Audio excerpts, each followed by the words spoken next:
Lombard, one of Hollywood's most glamorous and legendary stars. A great screen talent who infused her roles with the wit, charm, and warmth of her own personality. She was at the height of her popularity in 1942 when she was killed in a plane crash while returning to California after completing a war bond tour. Her sudden and tragic death left millions of movie fans stunned and crushed the spirit of her husband, Clark Gable, who never fully recovered from his beloved wife's passing. To see Carole Lombard's films today is to see a truly great artist at work, and yet, at the same time, one feels a haunting sadness in knowing that at the time of her death, Carole Lombard's best work had yet to come. She was born Jane Alice Peters on October 6, 1908 in Fort Wayne, Indiana. Her family moved to Southern California when she was 6, and Jane made her first screen appearance at age 12 in the silent classic, A Perfect Crime. After leaving high school in 1925, Jane returned to filmmaking and signed a contract with Fox Studios. The Fox Publicity Department changed her name to Carole Lombard, and she starred in 4 silent films over the next 2 years, including Marriage in Transit, Hearts and Spurs, Badlands, and The Road to Glory. In 1927, Carole signed with Max Sennett Studios, where she appeared in 12 slapstick comedies between 1927 and 1928. The comedic timing and expression she learned during her Senate years would play a big role later in Carole's career. In the 1930s, Carole started to play mostly straight leading lady roles in films such as It Pays to Advertise, Ladies' Man, I Take This Woman, and No Man of Her Own, co-starring Clark Gable. Although Lombard and Gable got along quite well and thoroughly enjoyed each other's company, it would be another 4 years before the start of the famed Gable-Lombard romance. At that time, Carole was married to actor William Powell and Gable to his second wife, Rhea Langham. The turning point in Carole Lombard's career came in 1934 when she starred opposite John Barrymore in the classic screwball comedy 20th Century. The film made Carole a major star. Her early comedic training at Sennett Studios enabled her to perform brilliantly beside the legendary Barrymore. And after a decade on the screen, Carole at last had found her place as the cinema's top-ranking comedienne. Upon completing 20th Century, Barrymore presented Carole with a photo of himself inscribed with the following words: "To Carole, the best actress I have ever worked with, bar none." Coming from an actor of Barrymore's stature, this meant a lot to Carole, and the photo became one of her treasured possessions. Although Lombard's marriage to William Powell ended in divorce in 1933, they remained close friends afterward. Following her divorce from Powell, Carole became romantically involved with singer Russ Columbo, and the two were engaged to be married. But in 1936, Columbo died tragically when a shotgun he was cleaning went off accidentally, killing him instantly. After Columbo's death, Lombard threw herself into her work, making great films such as My Man Godfrey, Nothing Sacred, and Lady by Choice. It was in 1936, after completing My Man Godfrey, that Carole became involved with Clark Gable. Both attended a Hollywood party thrown by John Hayes Whitney, and it was the start of Hollywood's most famous and fabled romance. In many ways, it was a storybook love affair. Clark Gable, the king of Hollywood, adored by millions of women the world over, had finally found his perfect mate, the one woman who could make him happy, Carole Lombard. Carole had grown up with 2 older brothers, and because of this, was somewhat of a tomboy. This appealed to Gable because she shared many common interests, such as fishing, hunting, camping, and the outdoor life. Carole could rough it with the best of them. She could curse and drink, yet she always retained her femininity and sensuality. Carole and Clark were perfectly suited for each other in almost every way.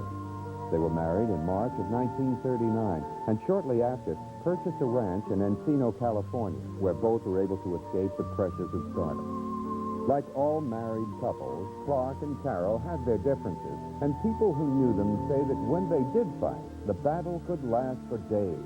But in the end, their love always pulled them back together. Never before in their lives were Clark and Carole so content as they were with each other. As the decade of the 40s began, the future looked bright and promising for the Gables. Clark was the most famous, most popular star in the world, and Carole was making her own mark in screen history, with brilliant work in film classics such as Made for Each Other, In Name Only, Mr. and Mrs. Smith. They knew what they wanted, and to be or not to be. In fact, by 1940, Carole Lombard was America's most popular female star and became the nation's highest-paid woman, grossing over $500,000 a year. The little girl from Indiana had come a long way. With the coming of World War II, America marched off to war, and so did Hollywood. Many stars enlisted in the service and saw battle action, while those at the home front did their part by hosting war bond rallies. In December of 1941, Clark Gable was named chairman of the Hollywood Victory Committee, and he and Carole worked tirelessly arranging and scheduling bond-selling tours around the nation. In January of 1942, Carole embarked on a bond-selling tour that would climax in her native state of Indiana. Accompanying Carole on the trip were her mother, Elizabeth Peters, and Otto Winkler, an MGM press agent and close friend of the Gables. Carole's tour was a resounding success and was topped off by her appearance in Indianapolis, where she sold over $2 million worth of war bonds.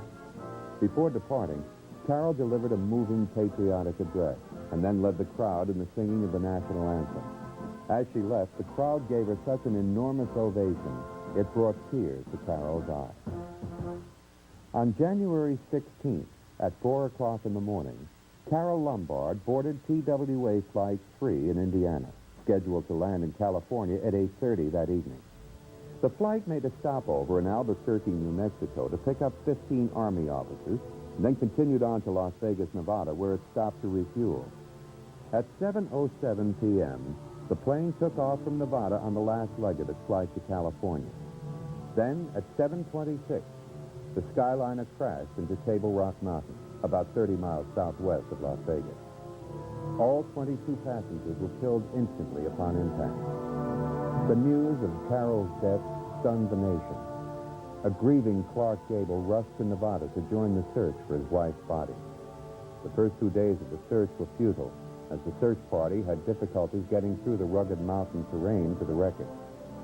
On the third day, Gable stayed behind and the search party broke through, finding what was left of the aircraft. Carole Lombard's body was identified by a wisp of unscorched blonde hair and by one diamond earring from a set Gable had given her. Clark never fully recovered from Carole's tragic death. He was described as a man crushed in spirit, a man who had lost everything dear to him. For the rest of his life, Gable wore Carole's diamond earring in a locket around his neck. Funeral services for Carole Lombard were held on January 21st, 1942 in Glendale, California. Hollywood turned out en masse to mourn Carole's untimely death. Clark Gable received condolences from across the nation, including a telegram from President Franklin D. Roosevelt, whom Clark and Carole had met only a few months before. She brought great joy to all who knew her, wrote the president to Gable. She gave unselfishly of her time and talent to serve her government in peace and war. She loved her country. She is, and always will be, a star, one we shall never forget, nor cease to be grateful to. Carole Lombard.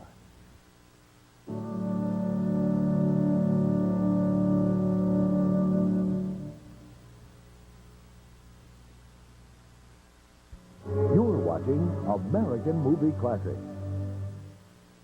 I'm not trying to be a hero. If you think I like this, you're crazy. He won the hearts of audiences worldwide. I didn't mean to carry on like that. He represented the American ideal. If fighting to correct injustice is being a bad soldier, then I'm glad I'm a bad soldier. He is Gary Cooper, from cowboy stuntman to Oscar-winning movie star. Meet a true American movie legend, Gary Cooper. Wednesday on American Movie Classics. Robert Mitchum is trying to hide. Lucky for him, he finds Jane Russell. Some girls don't think I'm so bad. It's all a matter of taste. Two of Hollywood's most intriguing stars team up to solve a mystery of mistaken identity and murder. They got the right man tonight, and they didn't know it. That knife they stuck in him was meant for me. Robert Mitchum, Jane Russell, William Bendix, and Gloria Graham star in Macau, Thursday. Will you help me? Why should I? What's the percentage in risking my neck for another man's wife? Susan Hayward's husband is missing in communist China. Clark Gable is a soldier of fortune that can help. I want your husband out of China more than you do. I wish he was sitting here right now so I could stand a chance with you. How does she feel about you? Why don't you ask her? I don't think I'll have to. Soldier of Fortune, premiering April 14th at 6:30 p.m. on American Movie Classics. And now, a Hollywood Minute from the pages of American Movie Classics magazine. Clark Gable, long live the king. After a decade of filmmaking, it was Gone with the Wind that established Gable as the undisputed king of Hollywood. And it was at the height of this success that the rugged actor found and then tragically lost his beloved off-screen romance, changing his outlook on life and eventually the box office's outlook on him. But in 1955, Gable rustled up a comeback with his memorable performance in The Tall Men. And by 1958, with the release of Teacher's Pet, Clark Gable had regained his superstar status. Look for both of these Clark Gable classics on AMC. And for more on the stars, write for American Movie Classics magazine. Send $11.95 to P.O. Box 2065, Marion, Ohio 43305. Or call 1-800-535-7700 to order with your Visa or MasterCard. American Movie Classics magazine, the magazine of classic Hollywood. I got a reputation for being a dangerous man. He made men burn with anger. Flame follows that man around like a dog.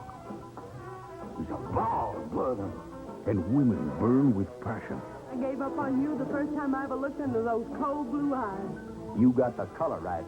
Paul Newman, Joanne Woodward, Lee Remick, Orson Welles in the American Movie Classic, The Long Hot Summer.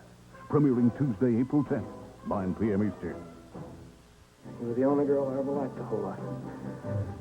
But ever since you went old enough to know, you never looked at me once without saying somewhere in the back of your head, he's Kiowa. Hailed as one of his best films, Elvis Presley is an Indian half-breed forced to wage war against his own father and brother. We already had one fight. The first one we ever had in our lives. I won't lose this one. Barbara Eden, Dolores Del Rio, and John McIntyre co-star. Flaming Stars. Thursday on American Movie Classics. We'll open your eyes in April. It's National Cable Month. TV you've got to see.